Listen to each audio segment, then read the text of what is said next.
धुळ्यामधल्या सुद्धा अनेक प्रतिष्ठेच्या लढती आहेत. प्रशांत, काही वेळामध्ये आता मतदानाला काही मिनिटांमध्ये सुरुवात होईल. काय नेमकं वातावरण दिसतंय?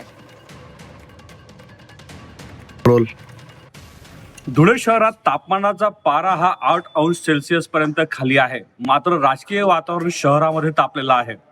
एकीकडे सर्व राजकीय पक्षांनी प्रचंड मेहनत घेऊन प्रचार केलेला आहे. त्याचं फलित आज मतदार त्यांना काय देतात हे स्पष्ट होणार आहे.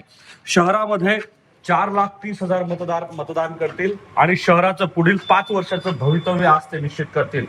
एकूण 74 जागांसाठी ही निवडणूक प्रक्रिया पार पडत आहे. त्यापैकी 4 जागा या बिनविरोध झालेल्या आहेत, तर 70 जागांसाठी आज मतदान प्रक्रिया पार पडणार आहे. अवघ्या काही वेळानंतर मतदान प्रक्रियेला सुरुवात होईल. आपण पाहू शकतो या ठिकाणी निवडणूक विभागाचे जे कर्मचारी आहेत ते मतदानाची तयारी करीत आहेत. जे मशीन आहेत त्यांच्यातलं मतदान हे शून्य करून घेतलं जात आहे. त्यांना सील करण्याची प्रक्रिया ही सुरू आहे. अवघ्या काही वेळामध्ये मतदान प्रक्रिया इथे सुरू होईल. जर आपण एकंदरीत पाहिलं तर 316 उमेदवार हे मतदान उमेदवारी करीत आहेत आणि या 316 उमेदवारांचं भवितव्य आज मतपेटीमध्ये बंद होईल. त्यासाठी 2,500 कर्मचारी हे निवडणूक प्रक्रिया पार पडतील.